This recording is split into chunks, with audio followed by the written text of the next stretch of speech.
This channel does not promote any violent, harmful, or illegal activities. All content provided by this channel is meant for an educational purpose only.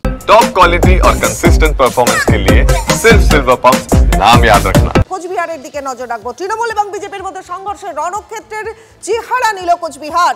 লন্ডনে মুখ্যমন্ত্রীকে হেনস্থার প্রতিবাদে রাস্তায় নামে তৃণমূলের ছাত্র পরিষদ। সেই মিছিল থেকে বিজেপি কার্যালয়ে ভাঙচুরের অভিযোগ, পাল্টা হামলার অভিযোগ তৃণমূলে। পুলিশের সামনেই তৃণমূল এবং বিজেপির মধ্যে সংঘর্ষ, ইট বৃষ্টির ছবি দেখছেন। মাথা ফাটল বিজেপি কর্মীর।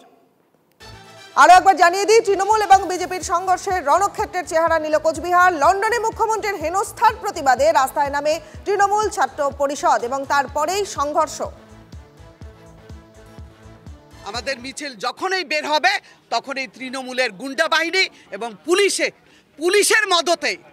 পুলিশের মদতেই সেই গুন্ডা বাহিনী এসে আমাদের পার্টি অফিসের উপর হামলা করে, আমাদের কার্যকর্তাদের উপর হামলা করে। যুব মোর্চার কয়েকজন কার্যকর্তা আহত হয়েছে, ঢিল দিয়েছে পার্টি অফিসে, আমাদের জেলা সভাপতির গাড়ি ভেঙেছে, অনেকের উপর আক্রমণ হয়েছে।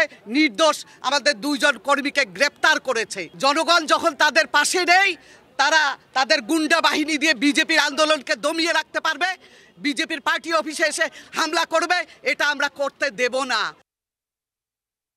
তার উপরে বারবার হামলা হচ্ছে, তাকে ওখানে তৃণমূল কংগ্রেস ভয় পায় এবং এর পেছনে ওখানে যে আমাদের মন্ত্রী আছে উদয়ন গুহর ছেলে, এই উদয়ন গুহ কমল গুহর ছেলে, সে জড়িত এবং সে একটা সবথেকে বড় গুন্ডা। উত্তরবঙ্গের মানুষ বেসিক্যালি শান্তিপ্রিয় মানুষ, কিন্তু এই উদয়ন গুহ গোটা উত্তরবঙ্গটাকে, বিশেষ করে কুচবিহারকে নরকে পরিণত করেছে। ফরওয়ার্ড ব্লকে থেকে পয়সা খেয়েছে, চাকরি বিক্রি করেছে। সেই সময় এরা নিজের পার্টির ক্যাডারদেরকে দিত, তখন অবশ্যই রেট এত ছিল না, পার্টির 1 মাসের মাইনে দিলে পার্টি ফান্ডে হয়ে যেত। এখন তৃণমূলে এসে আবার পয়সা কামাচ্ছে।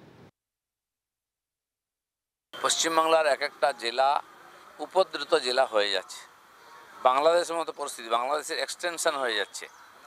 মুর্শিদাবাদে, মালদায় রামনবমীর আগে ইচ্ছা করে দাঙ্গা করা হয়েছে যাতে হিন্দুরা শোভাযাত্রা না করতে পারে, ঠিক। আর সারা বছরই তো কুচবিহারের উপদ্রুত থাকে।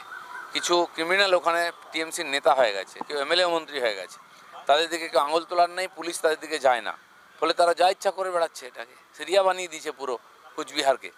এর পরিবর্তন কী করে? মানুষ কি দোষ করেছে ওখানে? তাদের কি সাজা পেতে হচ্ছে? গুলি, বন্দুক, মার কাট, বাড়িঘর জ্বালিয়ে দিচ্ছে, দোকানপাট জ্বালিয়ে দিচ্ছে। এটা কতদিন চলা উচিত? আজকে এই সুবিশাল মিছিল দেখে তৃণমূল ছাত্র পরিষদের বিজেপির গুন্ডা বাহিনীরা তারা ভয় পেয়ে গেছে। ভয় পেয়ে তৃণমূল ছাত্র পরিষদের সদস্যের উপর তারা হামলা চালিয়েছে, রানার মাথা ফাটিয়ে দিয়েছে বিজেপির গুন্ডা বাহিনী।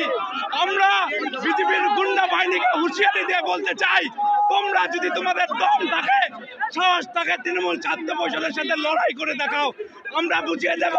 মমতা বন্দ্যোপাধ্যায়, অভিষেক বন্দ্যোপাধ্যায় অনেক দূর, তোমরা তৃণমূল ছাত্র পরিষদের সাথে আগে লড়াই করো, তোমাদের সেই সাহস নেই। এই বিজেপির গুন্ডা বাহিনী এই তৃণমূল ছাত্র পরিষদের মিছিল থেকে তারা ভয় পেয়ে আজকে রানা তৃণমূল ছাত্র পরিষদের কর্মী, তার মাথা আজকে বিজেপির গুন্ডা বাহিনীরা ফাটিয়ে দিয়েছে। আমরা এর বিচার চাই।